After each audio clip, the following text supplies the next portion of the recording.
Good afternoon, colleagues. Welcome to the G20. I see there's a high level of attendance. We really appreciate that. It also indicates that the accreditation process has been proceeding quite well. I'm sure we can confirm. Having said that, thank you very much. This press briefing convened by Minister Lamola, and he is joined by the host for the province, Premier Lusufi. We all know him.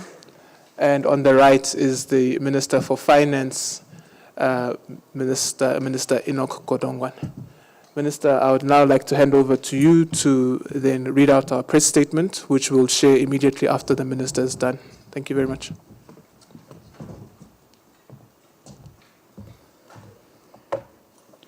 Yeah, thank you very much, Crispin, and colleagues, Minister Godongwana, and also the Premier of Gauteng. I have requested them to join me so that they can answer some of the questions. Minister Godongwana, we have been working together for the whole year. He is running the finance track of the G20. The Premier of Gauteng, you know him. He has been fixing potholes and roads and everything, together with the Mayor of Gauteng, of Johannesburg, of Tshwane and of Ekurhuleni. So he must answer for his sins. Thank you very much. I will now proceed to read the statement. It is my distinct honor to welcome you to Nasrec Precinct, the National Arts, Sports, Recreation Event Center, a place that stands as a living testament to South Africa's journey of transformation and resilience. Nasrec, also known as the Johannesburg Expo Center, is more than just a venue. It is a space steeped in history, culture, and progress. Since its establishment in September 1984, it has grown to become the largest purpose-built exhibition and conference venue on the African continent, spanning over 50 hectares. It has hosted countless events that have shaped our national narrative. During the dark days of apartheid, Nasrec was a rare bridge connecting Johannesburg South, home to Soweto, with Johannesburg North, then reserved for the white citizens under the Group Areas Act. Even in those times, Nasrec offered glimpses of unity, where people of all races will gather for events like the Rand Easter Show, defying the barriers of segregation. This facility remains a symbol of our commitment to bridge the spatial and economic divides of our past. It is surrounded by landmarks that echo our story. Gold Reef City, the Apartheid Museum, and Vilakazi Street, the only street in the world to have housed two Nobel Peace Laureates, President Nelson Mandela and Archbishop Desmond Tutu. Just a stone's throw away is Soccer City, where the world witnessed the opening of the first FIFA World Cup on the African soil, a moment that united not only South Africa, but the entire continent in pride and celebration.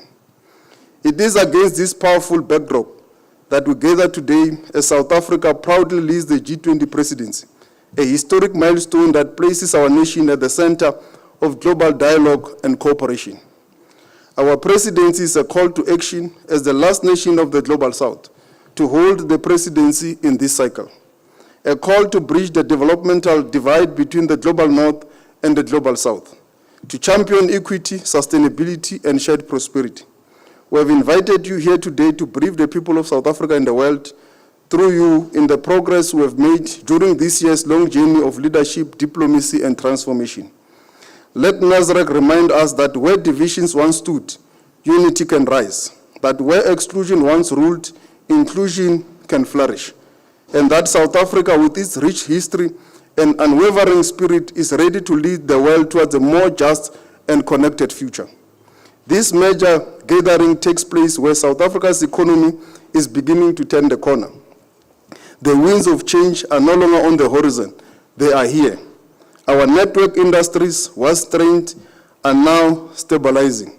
Energy and logistics, the lifeblood of any thriving economy, are being revitalized through decisive leadership and bold reforms through Operation Vulindlela. Today, load shedding is behind us.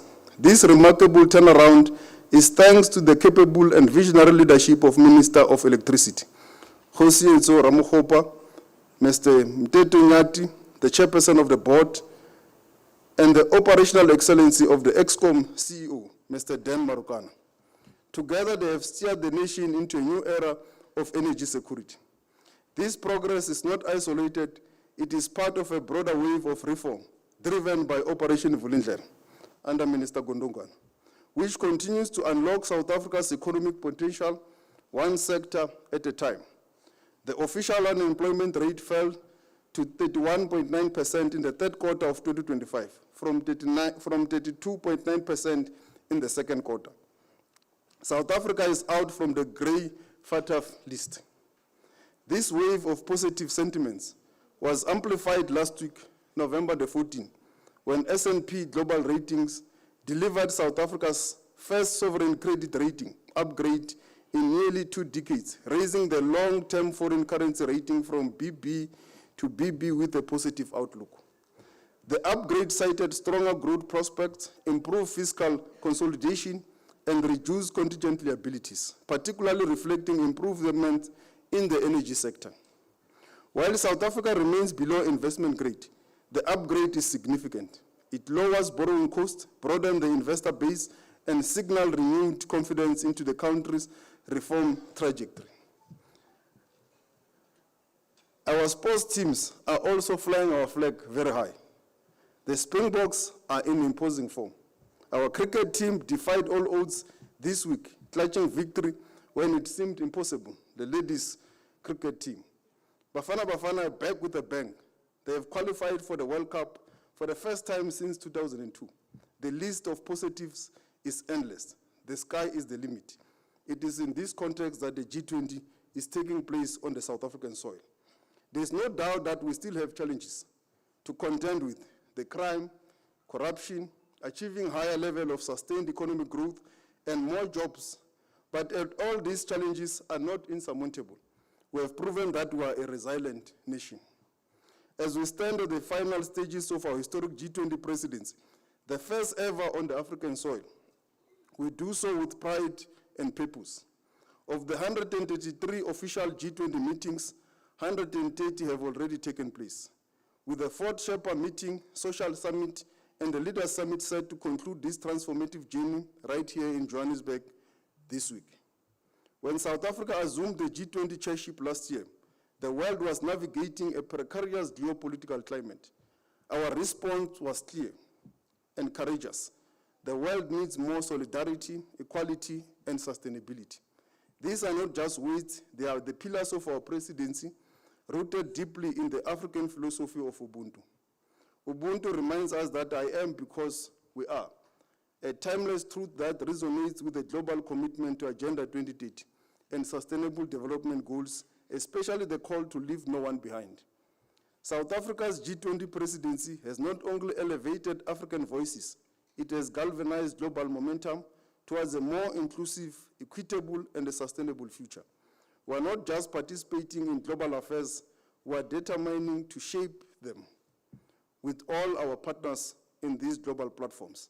Our presidency builds for the future, it does not preserve the ways of the past.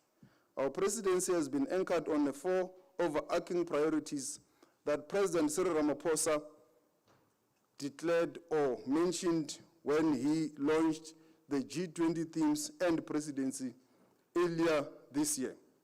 Strengthening disaster resilience and response, ensuring debt sustainability for low-income countries, mobilizing finance for a just energy transition, and harnessing critical minerals for inclusive growth and sustainable development. In addition to our overarching priorities, we also established 3 task forces which focus on inclusive economic growth, industrialization, employment, and reduced inequality. Food security, artificial intelligence, data governance, innovation for sustainable development. At the 2024 Rio de Janeiro Summit, G20 leaders made a commitment to evaluate the G20's first full cycle of presidencies under South Africa's presidency, and with the full respect to the principles agreed at the Keynes Summit in 2011, provide recommendations to the second cycle, including a roadmap for future presidencies. The G20 review will reflect the diverse national views of G20 members and permanent guest countries, including through a survey, a dedicated discussion at the third G20 Sherpa meeting in July, and inputs from G20 review advisory panel comprised of former G20 Sherpas and experts. The findings of this process has been synthesized into a high-level report for presentation and proposed endorsement by G20 leaders at the 2025 Johannesburg Summit in South Africa. Following the African Union's inclusion in the G20 in 2023, at the New Delhi Summit, we have worked hand in hand with African Union to amplify Africa's voice in global economic governance, while ensuring that the development priorities of the African continent and the global south find expression firmly onto the agenda of the G20. As a continent, we are still reeling from a world order that prized division over unity, inequality over haircuts, and plunder over preservation. Our G20 presidency recently held a highly successful and well-attended G20 high-level dialogue on debt sustainability, the cost of capital, and the reform of the international financial architecture in Addis Ababa, which was held at the African Union headquarters on the 10th of November 2025. At this meeting, we heard from experts and participants on what needs to be done to ensure Africa's developmental shift from aid to investment-driven growth, pushing for reforms that, amongst others, lower capital costs, expand financing for development, drive innovation solutions, reinforce the role to be played by African institutions, the importance of domestic resource mobilization, as well as the significant need to shift the conversation from short-term fixes to long-term transformation. Again, its reports will come out during the week of the G20. Our G20 presidents also convene a G20 Africa expert panel that is chaired by the former South African Minister of Finance, Mr. Trevor Manuel. The overall objective of the Africa expert panel is to offer strategic advice by exploring and defining strategies that advance Africa's collective development interest, focusing on issues like the cost of capital through increased voice, effective representation, and the achievement of reformed and all-inclusive global economic policy through the G20. Having presented its finding to President Ramaphosa 2 days ago, the Africa Expert Panel will in the coming days release a high-level report with its key recommendations. To translate policy frameworks into scaled-up inclusive growth, industrialization, employment, and reduce inequality impacts in Africa, South Africa's G20 presidency is championing an elevated, broadened Compact with Africa initiative which will be driven by Agenda 2063, and particularly the second 10-year implementation plan.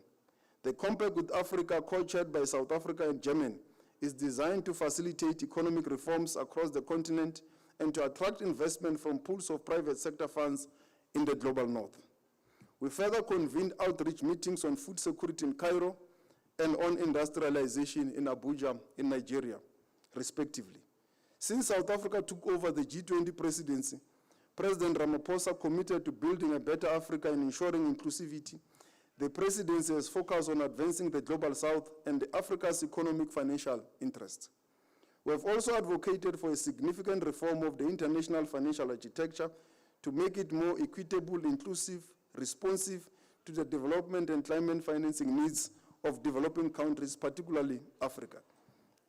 In our efforts to contribute to strengthening our multilateralism and its reforms to make it fit for purpose, we convened the second G20 Foreign Ministers meeting on the margins of the United Nations General Assembly, high-level week in New York on the 25th of September 2025, under the theme, The United Nations at 80, reaffirming peace as a path to sustainable economic development. The report of the G20 Extraordinary Committee on Global Inequality was also launched and presented to President Ramaphosa on the 4th of November 2025 in Cape Town. One of the key recommendations of the report is the creation of a permanent international panel on inequality modeled on the IPCC for climate change.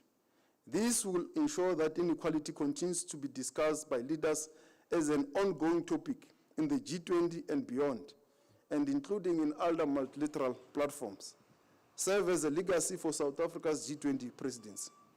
Some achievements which can be recorded as legacies of South Africa's G20 presidency include the AI Initiative for Africa, launched in collaboration with the African Union and UNESCO during AI for Africa conference, establishment of the Technology Policy Assistance Facility, launch of the G20 Clean Cooking Legacy Program, establishment of the Africa Energy Efficiency Facility, adoption of the voluntary and non-binding high-level principles of combating illicit financial flows to address the debilitating impact of IFFs on our continent, the Ubuntu approaches on food security and nutrition, excessive food price volatility, the South African Presidency Initiative on G20 Africa Cooperation Agenda on Trade and Investment, update on the preparations for the G20 Leaders Summit. Preparations for the summit are on track with numerous heads of states and governments from the G20 member countries, including invited guest countries, have been confirmed for participation. Heads of international organizations, in total, 42 countries are confirmed for participation at various levels. This includes 20 G20 members, excluding the United States, for reasons well known to you. 16 guest countries and 6 countries representing regional economic communities in Africa, the Caribbean, and East Africa. The Leaders Summit will take place from the 22nd to the 23rd November 2025. The agenda of the summit will be anchored on the following 3 sessions, namely, Session 1, Inclusive and Sustainable Economic Growth, Leaving No One Behind, Building Our Economies, the Role of Trade, Financing for Development, and the Debt Burden. Session 2, A Resilient World, the G20's Contributions, Disaster Risk Reduction, Climate Change, Just Energy Transition, Food Systems.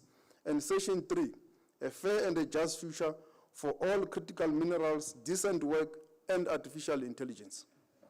It is also expected that before taking actions on the South African Leaders Declaration, Summit will take note or adopt the following reports commissioned by our G20 presidents: the Africa Expert Panel, the Extraordinary Committee of Independent Experts on the Global Wealth Inequality, the G20 Review.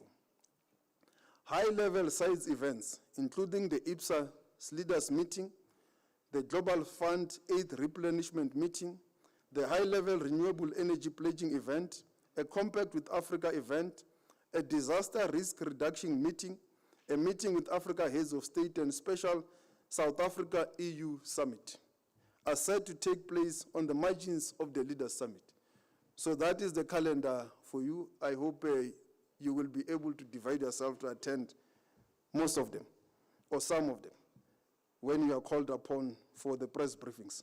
We thank the residencies of the host metropolitan city of Johannesburg and the province of Gauteng province for their patience, for the disruptions that have endured to date. More efforts are also being made to minimize disruptions as far as possible, especially on our roads in and around the venues and relevant ports of entry.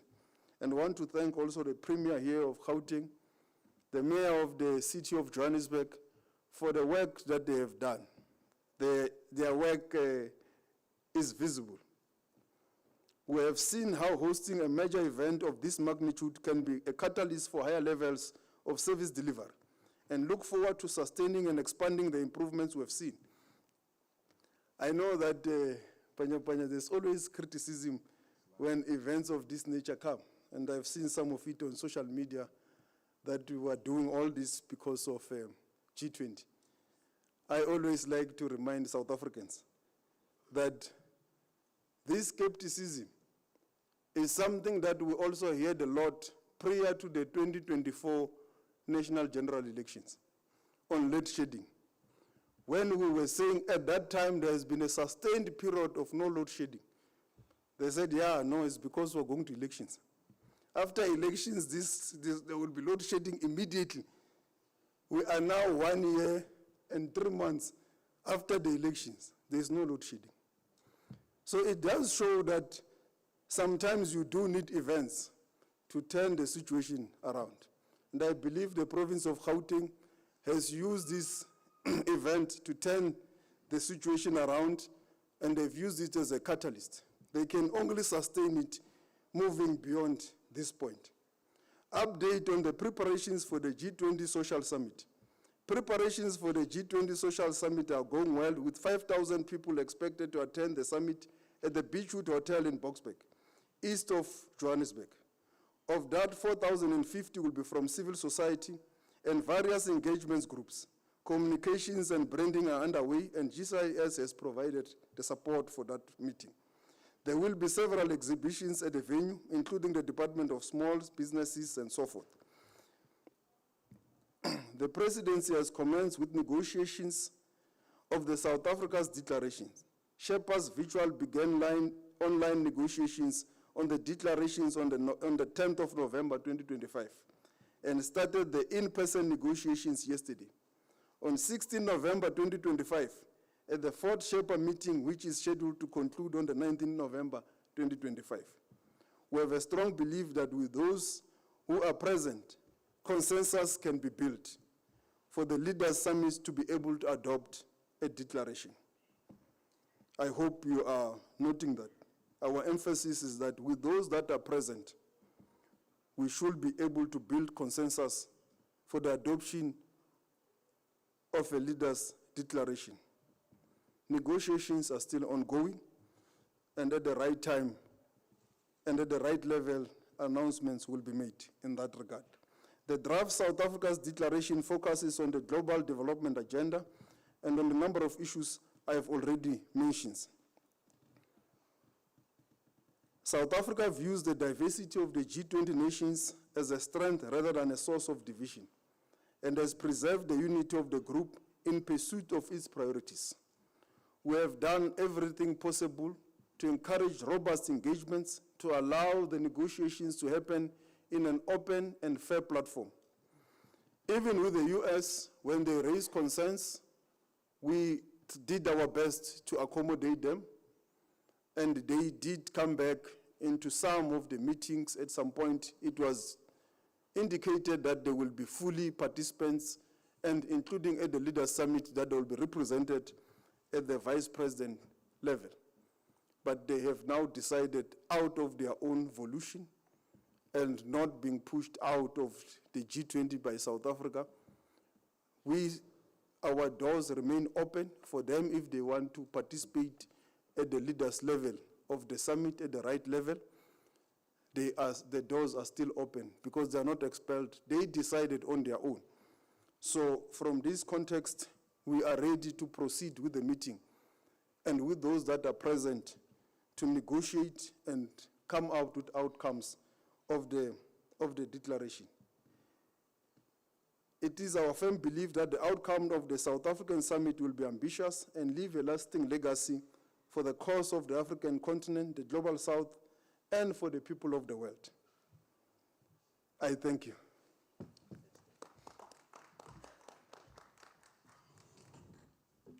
Thank you very much, Minister Lamola. I will now note colleagues for a round of questions. Ms. Diane Hawker, Juanita Hunter. Okay, let's just do it maybe first row, and then we'll take the next row. With the microphone starting right at the end there, rather, and going all the way down to where it needs to go. It will end with Tando. Please introduce yourself and the media house that you are from. 1, 2, testing. My name is Tereraim Pasiri from INI Africa Media. So my question, in line with South Africa's commitment to making the G20 more accessible and relevant to ordinary citizens, are there any initiatives that leverage arts and creative industries such as music to democratize knowledge about the G20's role and foster inclusive community-centered engagement across the continent? Thank you. Thank you very much. Connie Tancha from Newsroom Africa. There's been a lot of conversation around who is being represented at the Leaders Summit. It's a Leaders Summit for a reason. And I think the enthusiasm around who's actually going to be here is because it's the first time on the African continent. And if world leaders G20 world leaders are not present themselves, it is seen as a slight against Africa and South Africa hosting this summit. So for clarity, can you just maybe list the countries that are not physically whose leaders are not going to be present in the actual Leaders Summit, despite the fact whether they'll have delegations or not? So which leaders are not going to physically be here? And then the second question is that around, it matters or not matters. You've touched on the U.S. Absence. Can you, Minister, can you please just sort of outline to us what will the handover look like in the absence of the U.S. delegation? Is there a report that gets physically put on an empty seat? What does that look like? Thank you very much. Thank you. Diane Hawker from Deutsche Welle. The issue of the Palestinian planes which arrived in South Africa has been something that's been quite topical. And I'd like to know whether Minister Lamola has any view on the timing of the arrival of these planes just ahead of the G20 summit. Is it something that was designed to embarrass South Africa in any kind of way, considering that it seems like proper paperwork was not done, there was some kind of shady business behind the scenes? And from an international relations perspective, is South Africa engaging with the Israeli government, which is responsible for the Palestinian territories, about this issue, which has become an issue of global concern?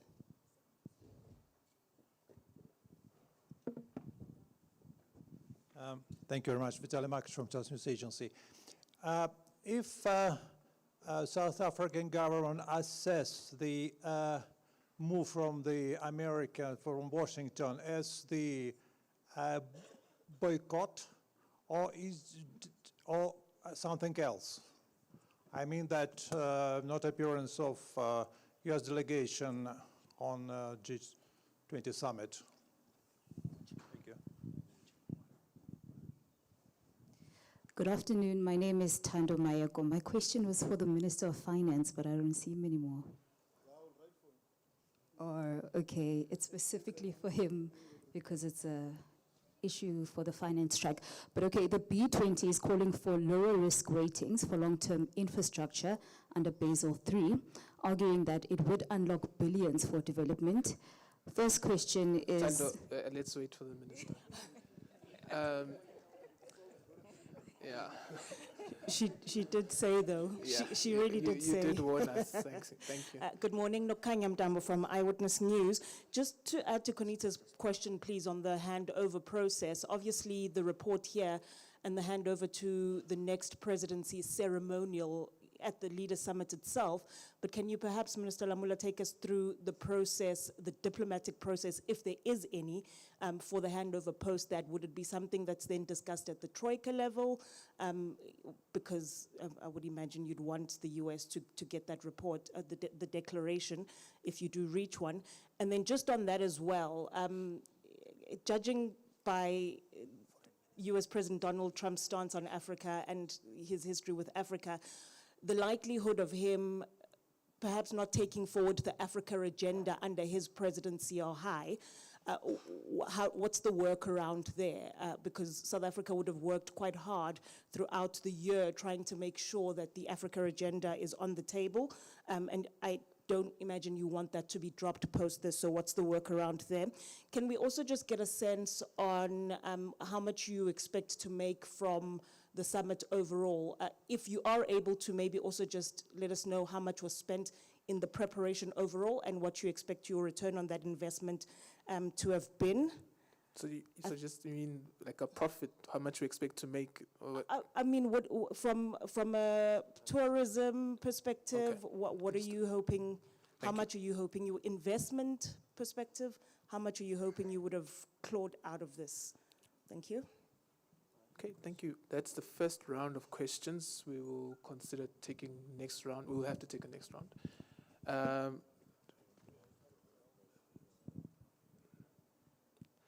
Minister and the Premier are still caucusing who's dealing with which question. No, maybe just to restate the questions, Minister, so we're clear that you have all of them.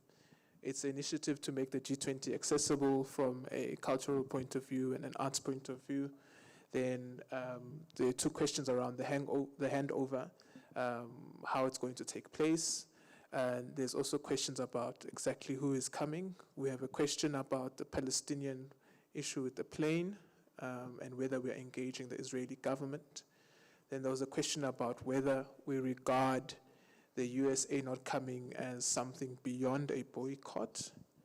And then we have a question about how do we intend to ensure that the African agenda is taken forward, and also what do we think the impact from an investment point of view will be of the G20 from a tourism perspective.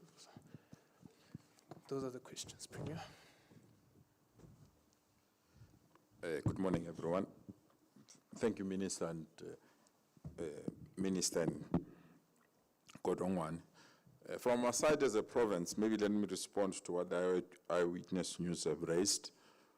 What we've done for the preparations, especially infrastructure, water, electricity, and the beautification of the entire province, we requested departments to use their current budgets. So there was no new money that was allocated specifically for the G20. What we've done in the last 4 months, we've been meeting every Tuesday. Myself as the Premier with the MECs, the Executive Mayors and national leadership, that's the ministers that are responsible for this task. And we went item by item that has been budgeted for and allocated to municipalities and provincial government. And we've worked extremely hard to ensure that we fix the street lights, the traffic lights, fill the potholes, and attend to issues that need to be attended. And we've long agreed, together with the minister, that even after the G20, those meetings will continue to be held so that we can continue to attend to some of the areas. We're indeed pleased that we are almost there. I always say to people, events of this magnitude we've learned from previous experiences when we held the BRICS summit, that we are not there until the event has taken place. So for the first time, I always appreciate rain. For the first time, I don't want rain because it reopens the potholes, it creates problems that need to be attended. So we're crossing our fingers that by Wednesday, the weather will behave, and on the basis of that, we'll be in a position to do the final touch-ups. But we're quite happy and excited with the work done thus far, but until the session starts, we don't think that we should sit on our laurels. In terms of the tourism figures, we're quite excited with that. Almost all our hotels are fully booked. The airlines are fully booked to come here. Our retail stores, especially our malls, are buzz with visitors. And our major tourist attractions from Mahalis up coming down here. So immediately after that, it's only when they've spent money that will tell you how much they've spent. But we're indeed looking beyond the billions of rands. We really believe this activity and this event will assist us to attract major tourists, and they will be in a position to take advantage of the money that they're bringing in our province. And I want once more to add or to echo my sentiments to what Minister Lamola have done. Nasrec has never looked so beautiful before. And I want to thank the team, especially the team that has been working here in Nasrec. This looks beautiful. Thank you.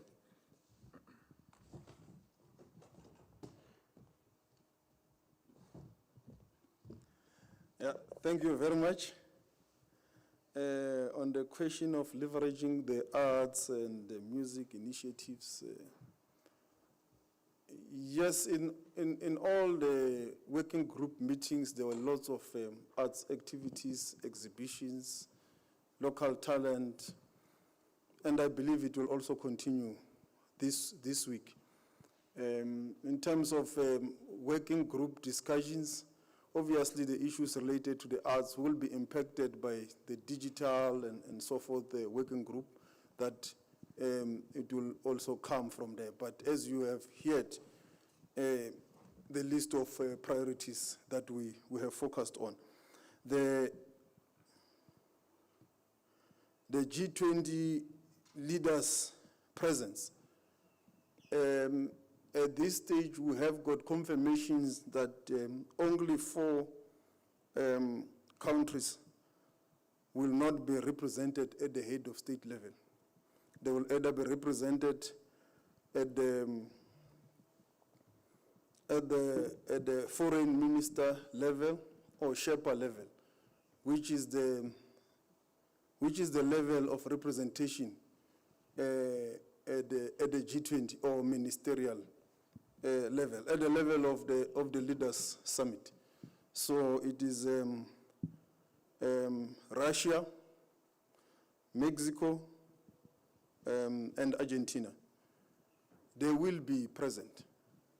It's just that they will be represented at the level either of the foreign minister or of the Sherpa.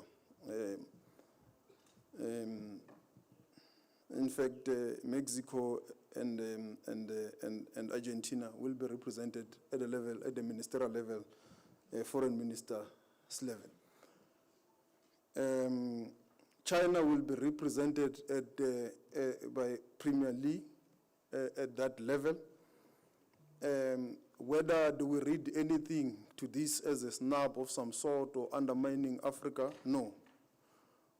We don't see this as a snub or undermining of Africa. In all multilateral platforms events, it does happen for whatever reasons that heads of states are not able to attend, and they will delegate whoever they decide to delegate, either their foreign minister or whoever the head of state decides to delegate for whatever reasons and whatever architecture of that country. It's nothing abnormal. Even ourselves, sometimes, I represent President Ramaphosa in many platforms. And the recent one, high-level event, I represented the president, was at the Financing for Development in Sevilla in Spain. You'll remember when the president had challenges with the at that time in the GNU and so forth. I represented him in Spain, and I've represented him in many platforms. There have also been many ministers who have represented the president where I could not be able to represent the president in many other platforms. So it does happen in these multilateral platforms. It has hardly happened even in the G20 that you have 100% attendance at the head of state level. It differs from country to country, it differs reasons to reasons. So we are also viewing it from that context, that it's part of a multilateral platform. And out of 20 heads of states, and you only have 4 that are not there, it does show that they take the G20 very serious. It's just that they could have been whatever reason that has led to them not coming. Some of the countries have it's known how, for example, China, Premier Li has been representing President Xi in many multilateral platforms this year and last year. It has been him traveling.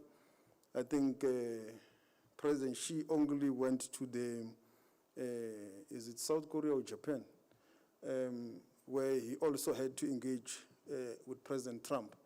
But I believe that if that was not the reason, he would also maybe not have attended. Because in the Asiana one, it was Premier Li who was there, and you will remember that we were also there, represented at the head of state level by President Ramaphosa. And at the UN General Assembly, in Brazil, BRICS, and so forth. So it's nothing unusual. It happens with this type of gatherings. How do we view the U.S. non-attendance? They have said it themselves, that they are not coming. That's what they've said. They are not attending. You can call it whatever. Someone can call it a boycott, someone will call it non-attendance, but the reality is that they are not attending, they are not here. We view it as non-attendance. They are absent. So in their absence, the countries that are present must take a decision. And that is what is currently unfolding. The Sherpas are negotiating the leaders' declaration.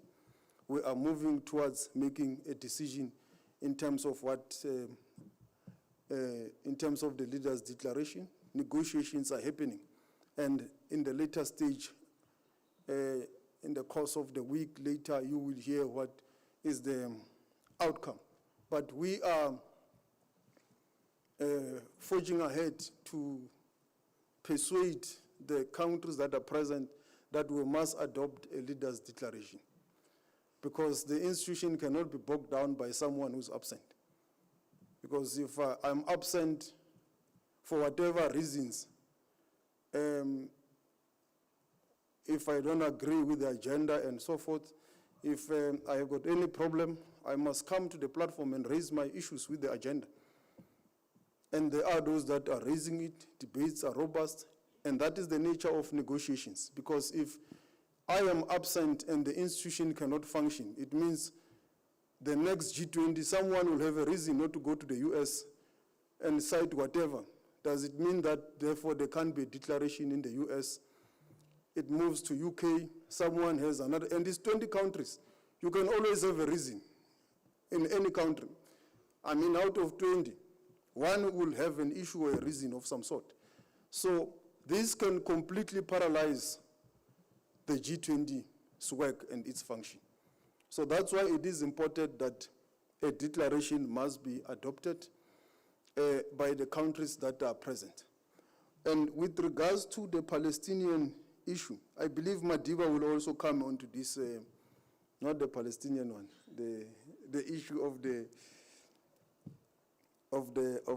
declaration and so forth, because he has attended some G20 meetings. I think he will be able to shed some further light. The Palestinian plain, as to whether there is some shady work and so forth, indeed we are suspicious as the South African government about the circumstances surrounding the arrival of the plane and the passengers that were in the plane. And this matter is a subject of investigation that must be thoroughly investigated, and the South African public will know at some stage. But it is indeed an issue of concern to us.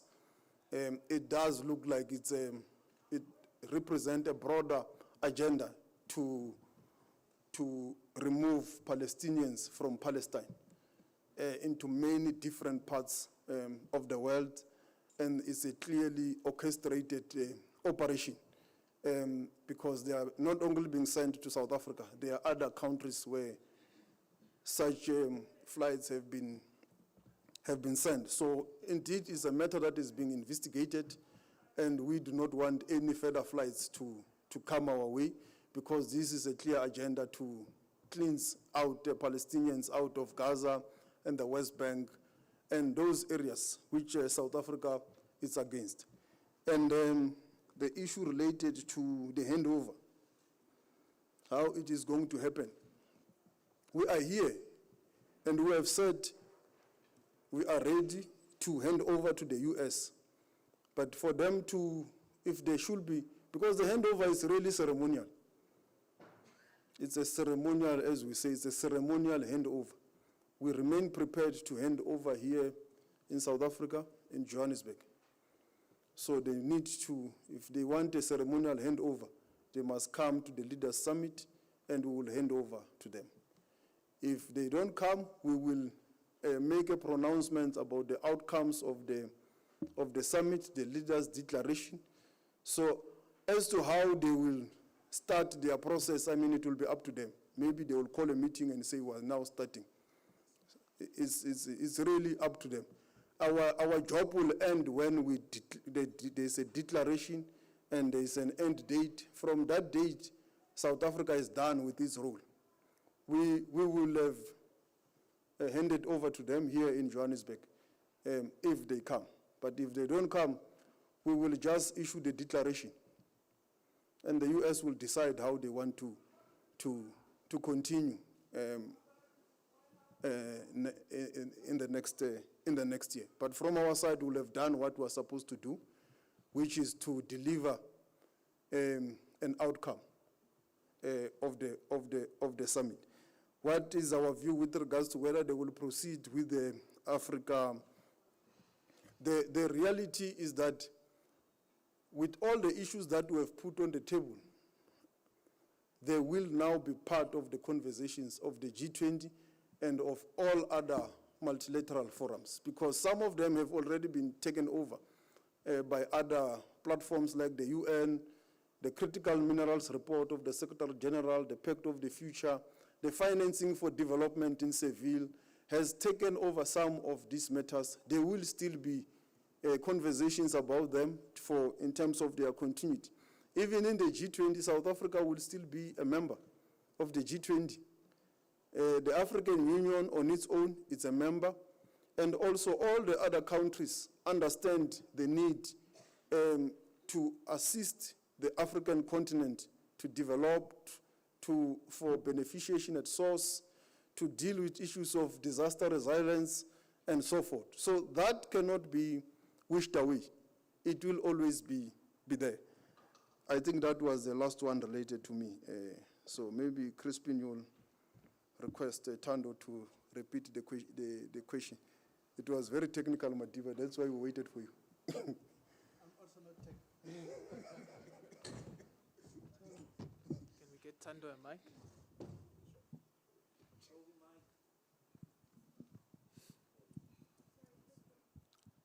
We'll do follow-ups after. We need to give others a chance, so we'll have to come back.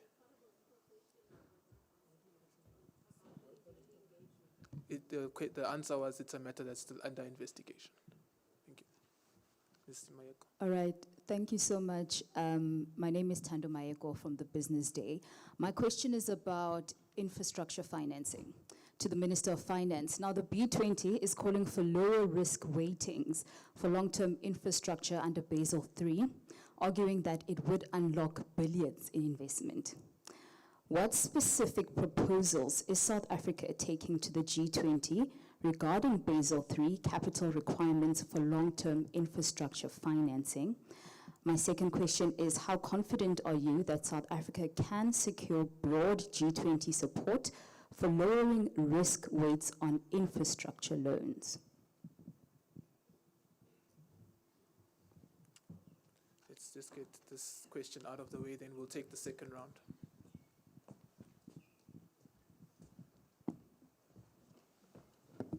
Thank you, Chairperson. Just on this point about the G20 and the absence and presence of people and so on, and hand over all those details. You know, it's not the first time that you have got geopolitical problems in the G20. The first acute problem, which was bigger than the one we're facing now, was in Indonesia. It was the first year of Ukraine war. And the tensions were more acute at the time, particularly between the G7 and the developing world. So it was not only one country, it was the G7 and the developing world. I would imagine first opening sentence of all the countries of the G20, or G7, I'm sorry, we must condemn Russia for attacking Ukraine, and we couldn't find each other on a declaration. We've managed, the G20 did not collapse. We carried through that geopolitical problem into India. The G20 did not collapse. In April next year in Washington, Scott Bissett will be sitting on my right if they are going to chair the meeting. I'm a troika, you can't wish me away. So the sitting is a troika. He's going to sit on my right. I'm a troika. So things are not collapsing. What is likely to happen is that the Americans may shape their agenda. Every whole leader, presidency, shape the agenda to reflect its own priorities. They will be entitled to do that. So coming to Tando's question. First and foremost, the G20 is a voluntary organization. We do make decisions on the, I'm going to come back to the cost of infrastructure. First and foremost, we have introduced a particular focus on the African continent in the finance track. And that focus reinforces what is already in existence called the G20 Common Framework, which looks at how to deal with the debt in emerging and developing economies. The third point is that we've got had a declaration on the how do we deal with the debt issue. The fourth point, we've had a discussion and formulated a resolution moving forward how to finance infrastructure, part of which must take into account what you are raising. In addition to that, using our G20 presidents, we've got what is called the Africa Expert Panel. Among other things, it focuses on, among other things, is this issue of the cost of capital and cost of infrastructure. They are making recommendations in that regard. They're going to be released when they make the presentation. So it's a matter that is given in attention to. What is interesting in terms of their proposals is that you'll see, even with rating agencies, as you refer to rating agencies, what is becoming clear is that there's a particular bias against emerging economies. Precisely, they are then saying in their report, what we need to do is have a data-driven and transparent way of dealing with this matter, so that you should be able to compare apples with apples.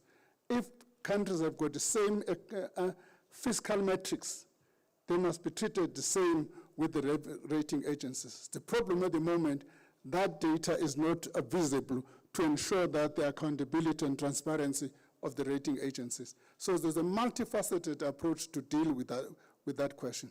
Thank you.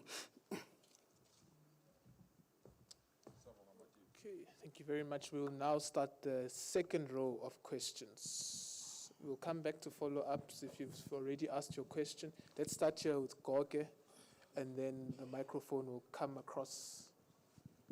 From ENCA, will the South African government be sending a delegation to the United States next year for G20 Summit, number one? Number two, tied to that, if I'm not mistaken, the first in-person Sherpa meeting in the US takes place on the 12th of December, if I'm not mistaken. Is the South African delegation physically going there? Thank you. 15th December. Good morning. My name is Said Abdullah. It's from Phoenix TV. My question for Minister Lamola.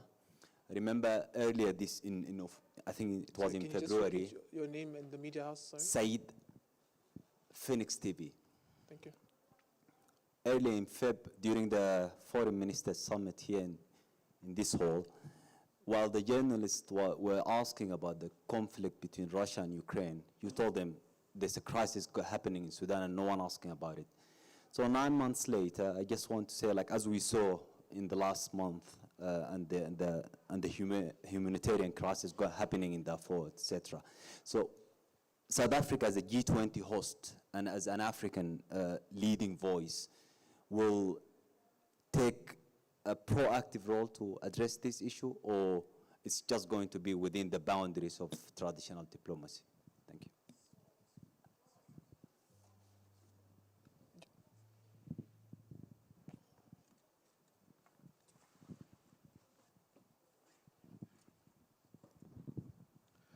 Hi, good afternoon. It's Kylie Shekumalo here from SABC News. Minister Lamola, for South Africa, for this G20, there's been quite a lot of emphasis to make it like an African G20. What are you hoping will be the legacy? Because, I mean, it's a massive event with quite a number of issues that are quite pertinent for Global South, for the African continent. But also, just another question, Minister. As part of the Troika, where you have South Africa, US, and Brazil, how are you going to ensure that it becomes a very seamless exercise so that their non-attendance is not really overshadowing what you are presenting to the world? Thank you so much. Just pass on the mic this way. Hello. Hi, it's Musibudi Ratlebani from Yomiuri Shimbun, Japanese News. Minister Lamola, you mentioned that there was a total of 42 countries that participated. To what extent did the delegates attend these meetings in person? And what percentage of those that participated virtually? What were the main reasons for the virtual attendance, and which countries are those? And lastly, how significant do you think an in-person attendance is for the effectiveness of engagement within the G20? Hello, thanks. Nellie Payton from Reuters. Minister, I just have a follow-up question about the flight of Palestinians. The Israeli authorities said that the people on the planes had valid and approved visas and that they had authorization to land in South Africa. Can you say anything about whether that's true? Was their arrival authorized, and did South Africa know about it? Thanks. Okay, thank you. That concludes that round. We'll invite the minister. We'll come back to it.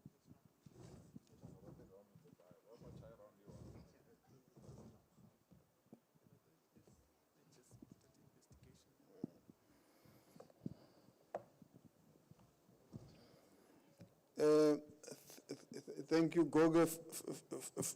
Whether we will participate in the US G20 engagements or not, yes, we will participate, because we believe in true democratic processes.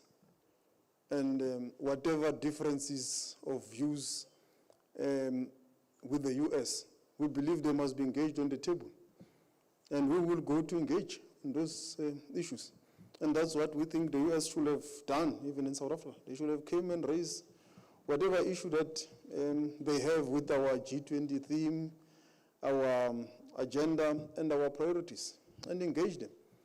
And as I've said, the shepherds, as we are speaking, are in robust engagements of negotiations and so forth. That is the nature of this platform. You don't run away from an engagement because of whatever concerns that you have. You confront the issues, raise them, and deal with them. At a bilateral level, also, when we first heard about the situation President Trump that he raised, we went to Washington to engage him, to raise the issues. And that's the nature of this life. There must be no time where channels of communications are closed. They must always be open. That is diplomacy. You must engage and use the platforms that are created to do that. So we will attend in the US meetings. Sudan, whether we will, our president has raised the Sudan matter in a number of platforms, and he continues to do so. And the last time he raised the matter is in his engagement with the Vatican, the Holy Father. He raised the matter, and also the Vatican also raised the Sudan matter. So he raises it in a number of platforms. He has also hosted a lot of Sudanese delegations from all the various warring factions in Sudan, and conveyed his message of them opening lines of communications with each other and the need to find peaceful platforms of dialogue and negotiations. That is the only way the Sudanese matter will be resolved, and he will continue to raise it. I have also been raising it in all the relevant platforms, and also participating in all efforts that we are able to open up to assist the Sudanese situation. So it's not only at the multilateral level, also at a bilateral level, there has been efforts. He has hosted a number of delegations in this regard. And not just Sudan, even South Sudan. It has been an issue of concern for us. As you are aware, we are the chairperson of the C5.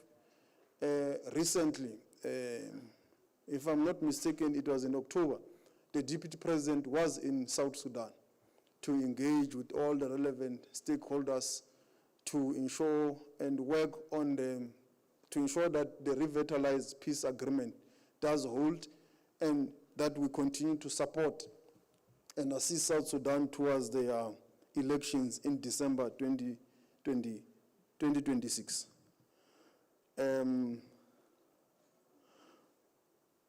What are we going to do so that our event is not overshadowed by the absence of the U.S. Kaya? As you have seen, we have continued to do our job. We have hosted now 130 meetings, which have achieved a number of outcomes. So we have focused on the job. We have done the job. It's only when we're asked by you about the U.S. that we will then respond and say this is the situation. But we're focused on the job. And as I've said, the Sherpas meeting is ongoing. There's discussions on the content of the leaders' declaration and all the issues that this summit must achieve. So we remain focused. We sometimes get sidetracked by you to ask us about the U.S. and all that, which we have got a duty to respond to, so that we can inform the public through you. Because we also understand that you are asking this with the purpose of informing the public. The 42 countries, whether it's in person and virtually, my sister, I think you might not have understood it as per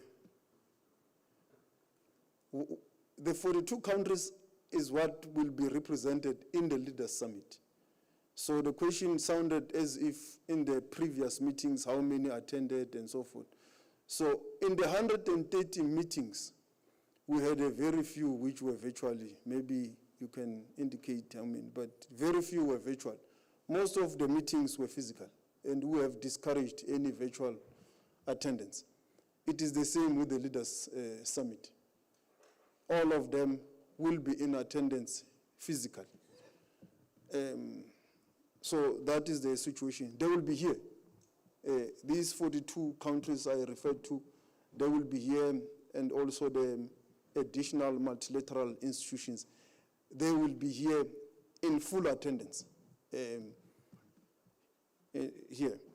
The issue of the valid and approved permits that the Israeli, you said it's the Israel embassy or something, have said those people arrived with them.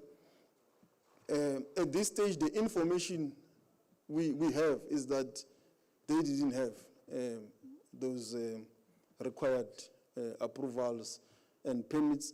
But as I have said, this is a matter that is subject to investigation. It is being investigated. Our authorities will get into the bottom of the matter, and we will have a comprehensive outcome out of that investigation. So at this stage, the information at our disposal is that they didn't have. But maybe investigation can reveal something differently. But I doubt that there can be something different. But we will wait for that investigation because I know that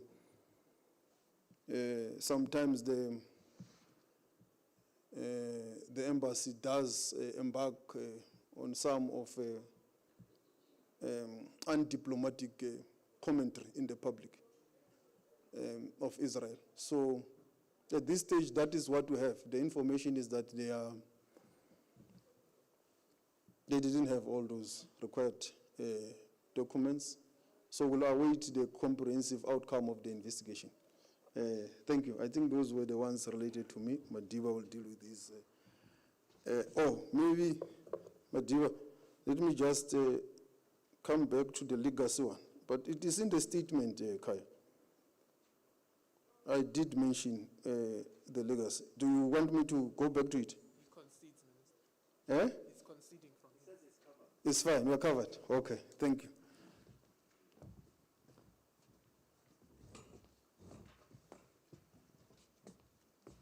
Just to emphasize to Spamel, the meetings from the 12th of December, they're chaired by the United States of America. We handed over the chairperson to them. This system is a rotational. They didn't need to be here. We handed them for, but rotational is them. The question is, will we participate in this meeting? But mind you, those meetings are Shepherd meetings, which prepare work for the ministerial meetings. Right. The first finance ministerial and central bankers meeting is in April on the margins of the spring meeting with World Bank and IMF. Will we be sending a delegation? I'll be there. Unless they don't give me a visa, that's a different matter. So that's a different matter. Now, the second issue, I want to qualify, I'm going to respond to two issues, but I want to qualify. These issues happened before the tweet. Erasmus, the tweet. Yeah, before the tweet, there were nice things. Okay. First, if you ask on the leaders on this finance track. Eh?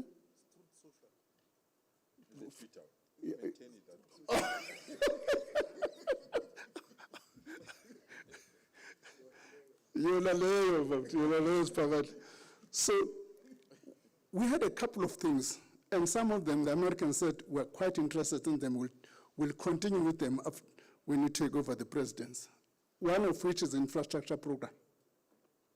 It's a legacy that's going to go beyond the South African presidency.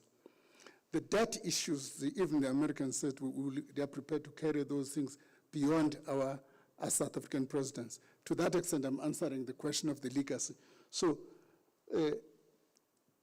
that's the finance track side of it. As an important legacy as well is agreed by the developing world of a principle of engagement with Africa, which is going to go beyond our presidency. So to some extent, there's kind of, that's why I'm saying this thing happened before the tweet, because I don't know what the position of the Americans since then. For instance, we were able to hand over in the finance ministers and central banks meeting to formally hand over to the Americans, because they've been participating in all our meetings until the last one.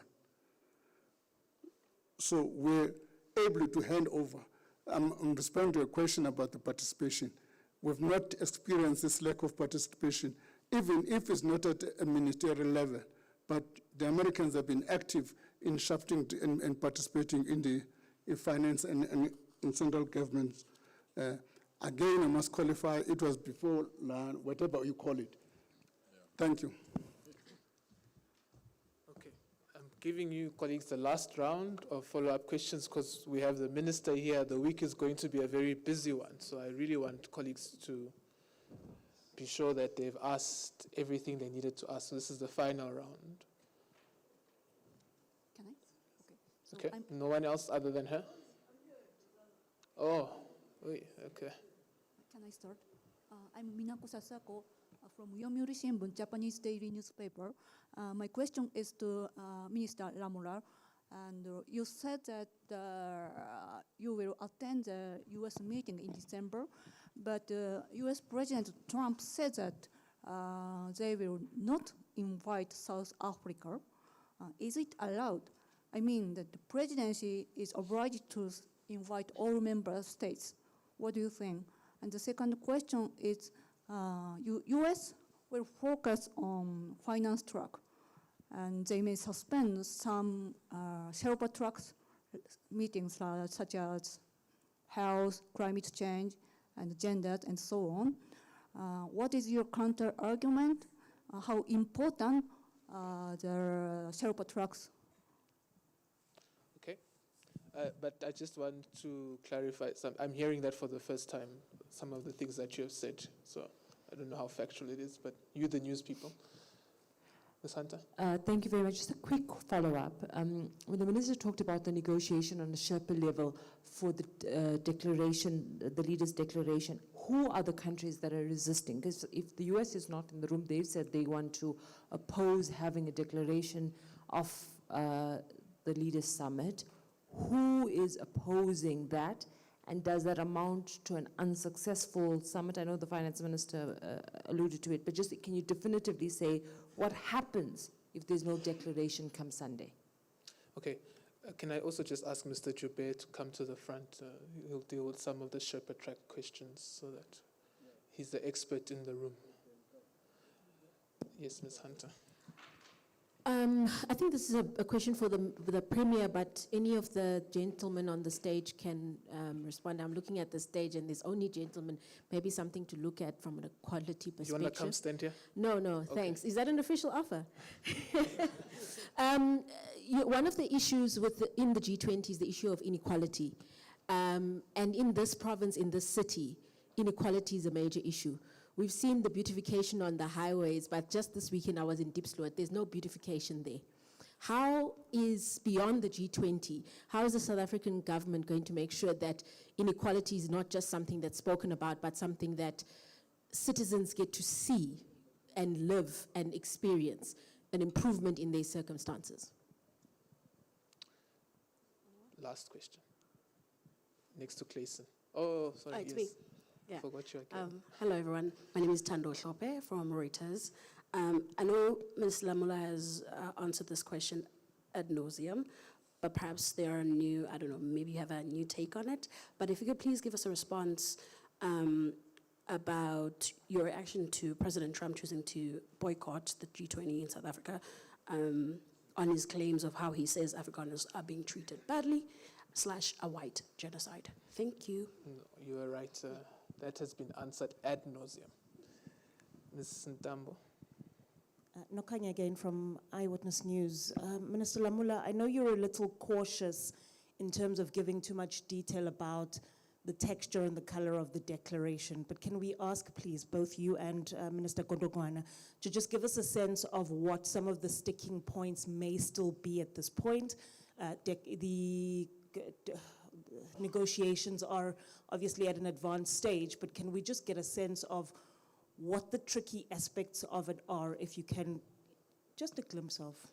I think he said it started yesterday. The Sherpa meeting started yesterday. But I think that's but you would where already Ben know can. No. what Ben, the difficult that's where Ben parts can are. kick off. But it's unlikely. Mr. Jube? Thank you, ministers, and thank you to the media in attendance.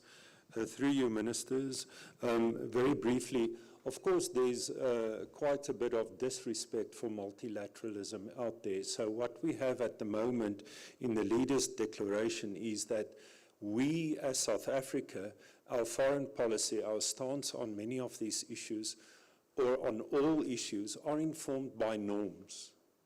When it comes to gender issues, women, it's informed by the Beijing platform, for example.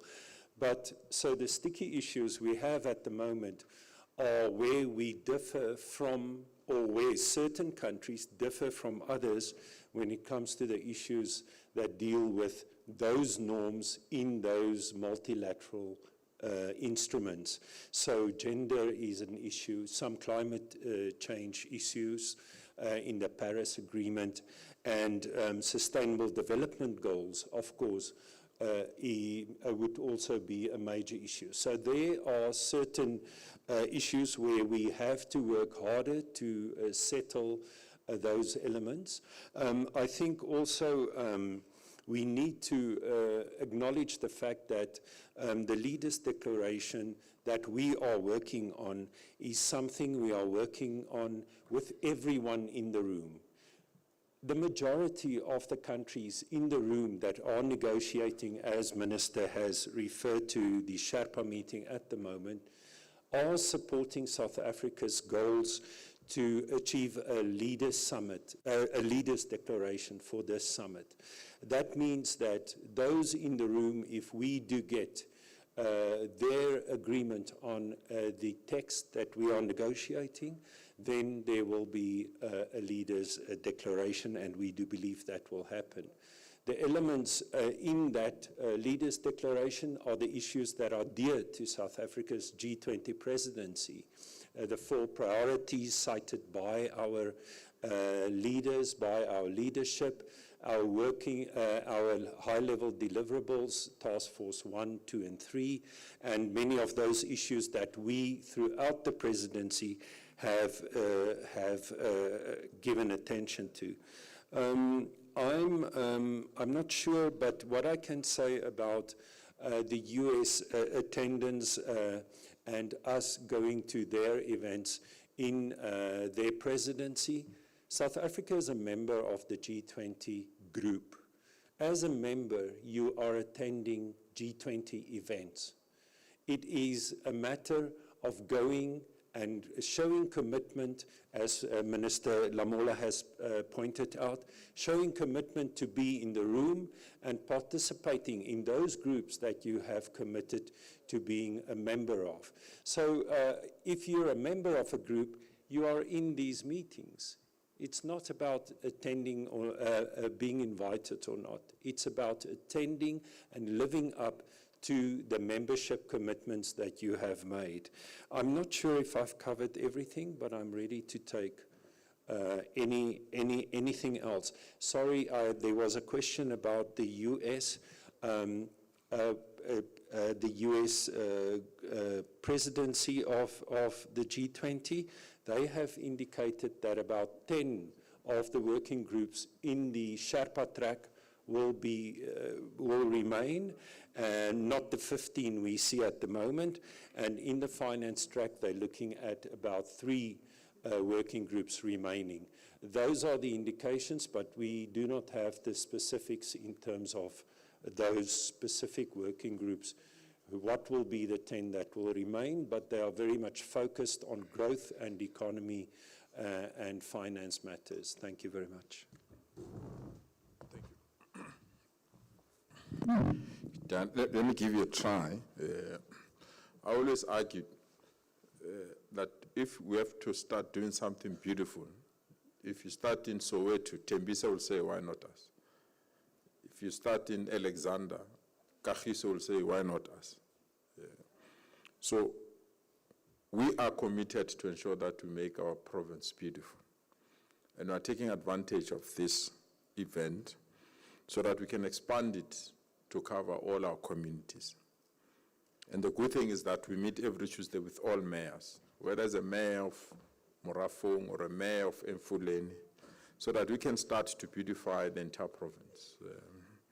And we're excited that part of the theme of this G20 is equality, so that we can level the playing field across, not only in our cities or province, but across the country and across the continent. So we're quite excited with the approach.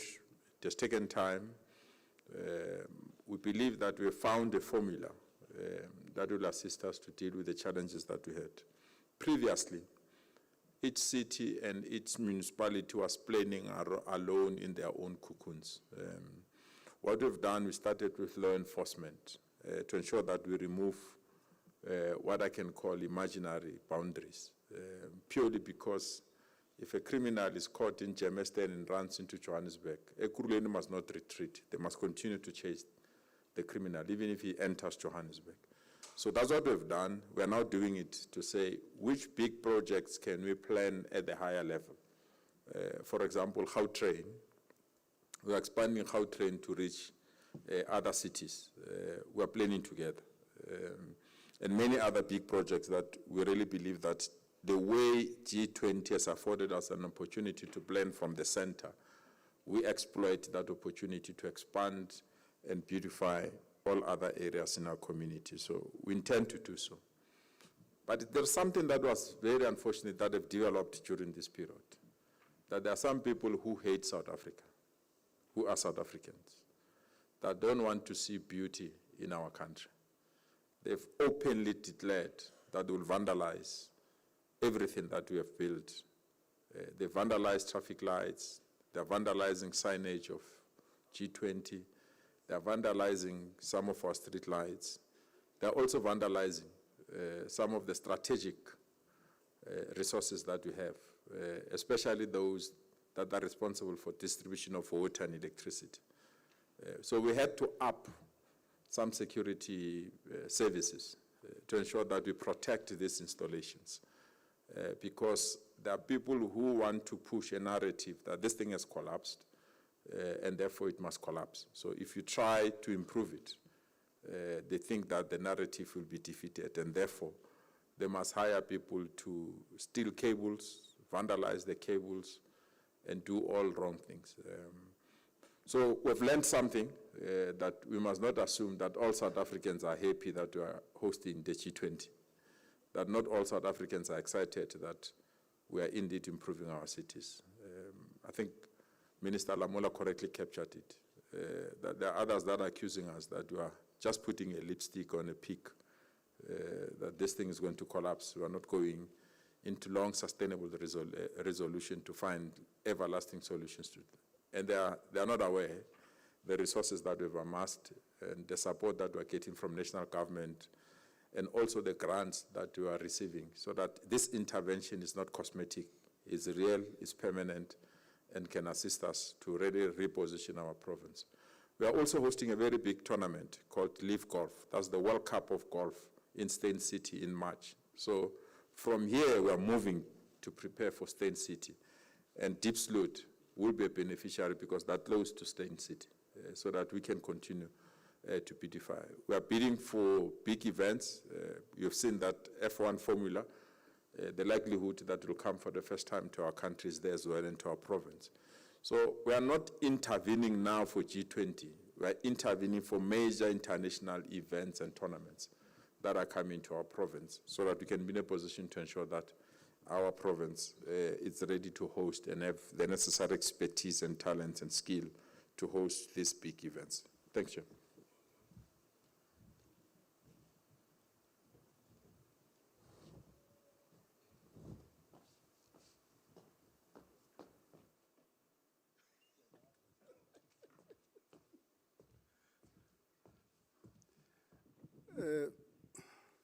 Minister Lamola says, I've become too militant these days. If I become militant, it's going to come up and suppress us.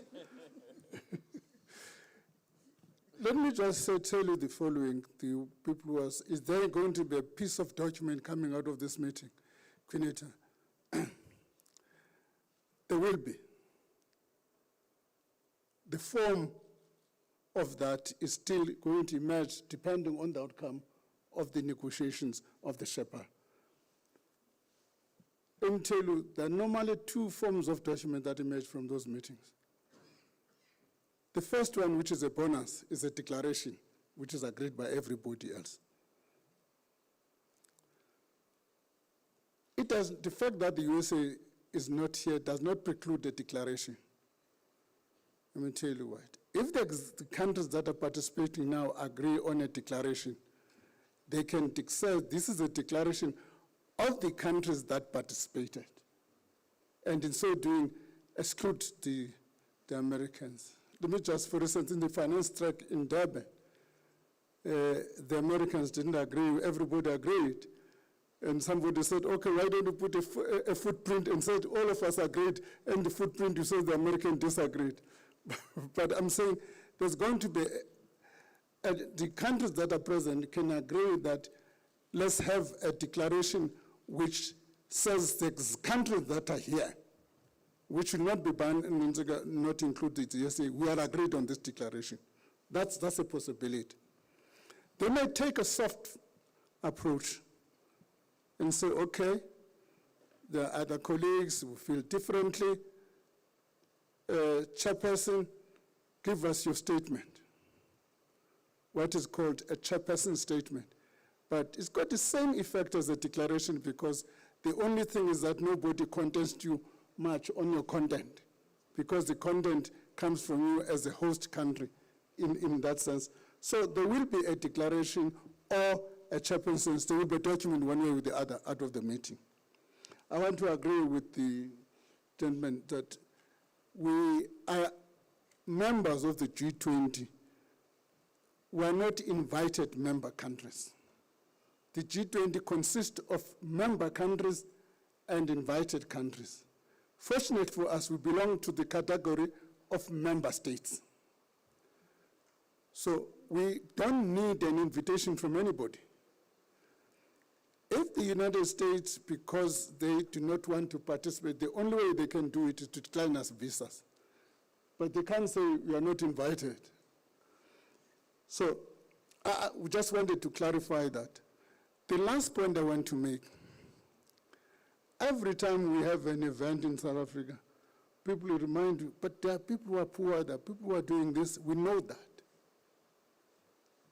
We know that, but I take it as a form of an attack on the event. Because on a day-to-day basis, we're grappling with this question. Part of what we should be focusing on, inequality is a function of poverty. And part of the major instrument of dealing with poverty is employment. But in the absence of employment, you put mitigating measures that deal with poverty. In that respect, South Africa is second to none. The closest in terms of the social protection we have is Chile. We invite you to make that comparison. In terms of the social protection measures South Africa has, the closest we're competing with to deal with poverty, because we cannot achieve the employment which will deal with inequality long term. So we putting a lot of resources. In the budget we've tabled, we've said 61% of the non-interest spending is going to go directly to deal with the social wage. That excludes what is called the subsidies of basic wages or of basic services in municipalities. That on itself is a different package, which is 106 billion rand, in order to deal with poverty in the absence of dealing with the major instrument of dealing with inequality, which is employment. We're turning the corner. Thank you.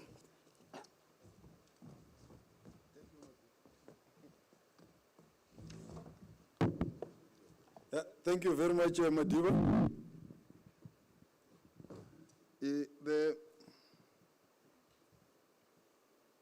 I think I will just add a bit on this issue of inequality on the global perspective, that you will also remember that the President has appointed a team to deal with this issue of global inequality that is led by Professor Stiglitz.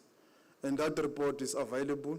It has been published on the various scenarios and what countries need to do to respond to this challenge of inequality in emerging markets, the global south, the African continent, and so forth. So it does respond in detail, but it will also be part of ongoing work in this week, that aspect.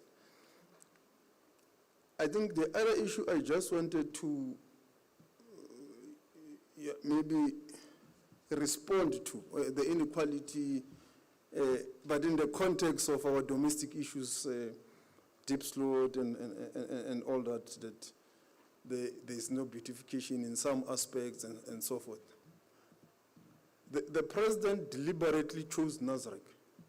And as you heard when I gave you a background of Nasrec, because of its strategic location, given our history of spatial inequality and of apartheid, Soweto on the south, and the north, which was largely white, and the area of Nasrec, which was used during the period of apartheid for most events like the Rand Easter Show, which brought all South Africans under one roof.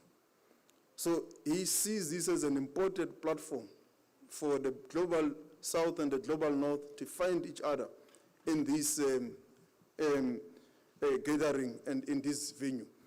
And this venue is also close to a lot of communities around.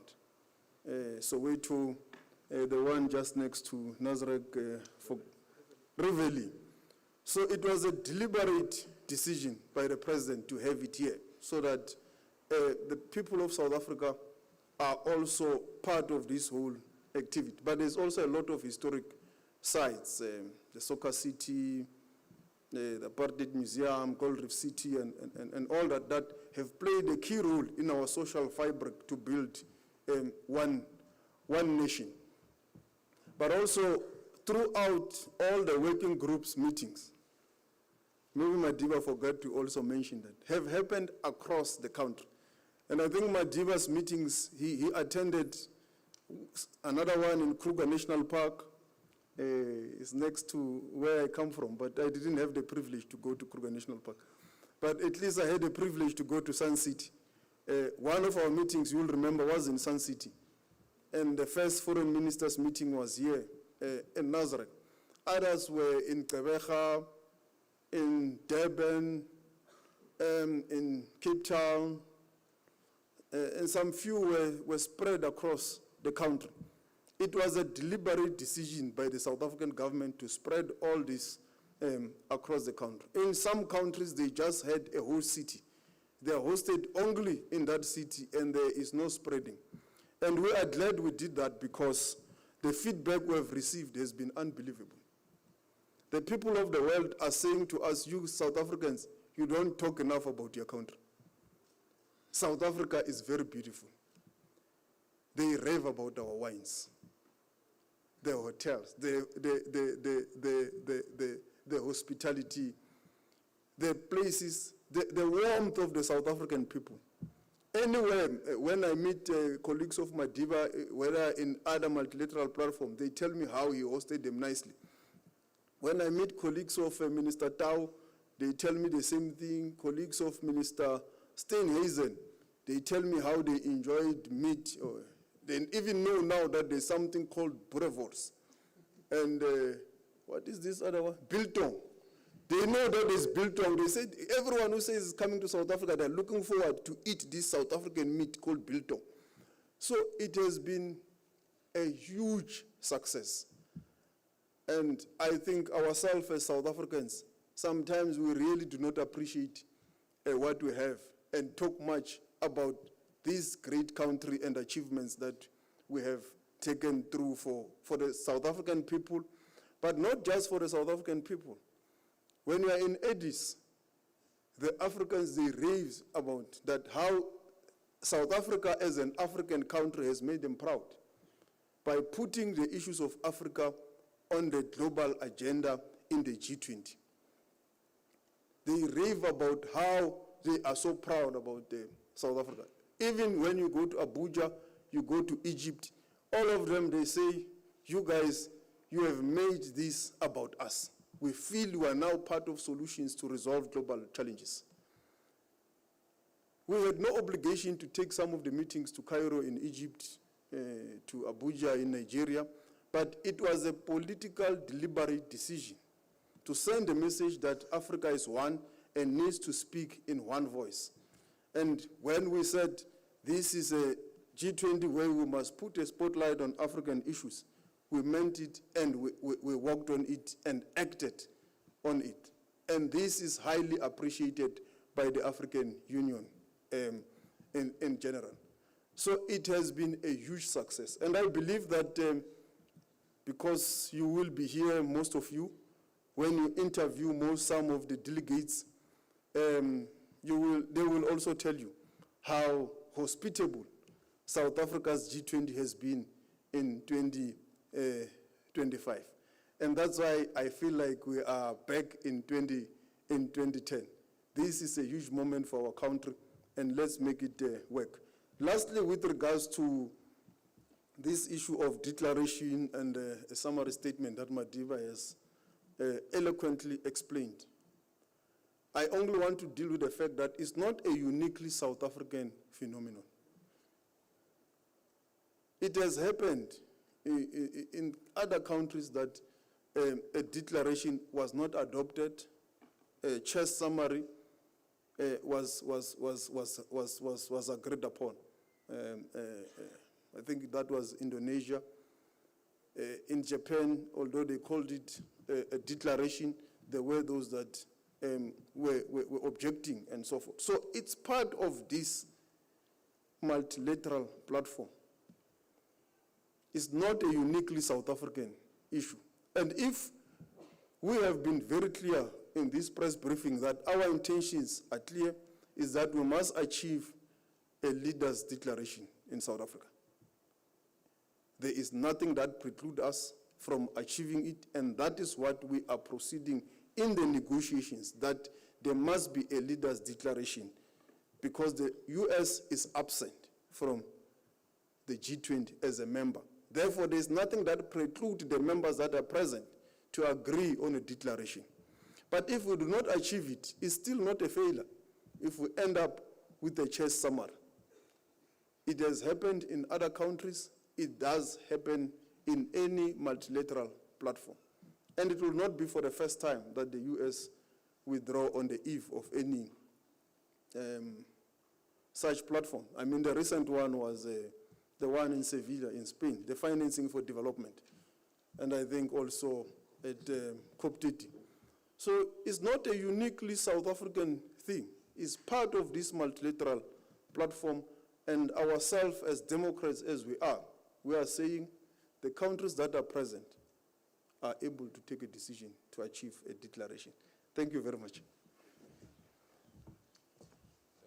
Thank you very much, Minister and Ministers and Premier. You've been very hospitable with your time. I would now excuse you. I know that there are some colleagues who had asked for one-on-ones, so maybe we will attend to those.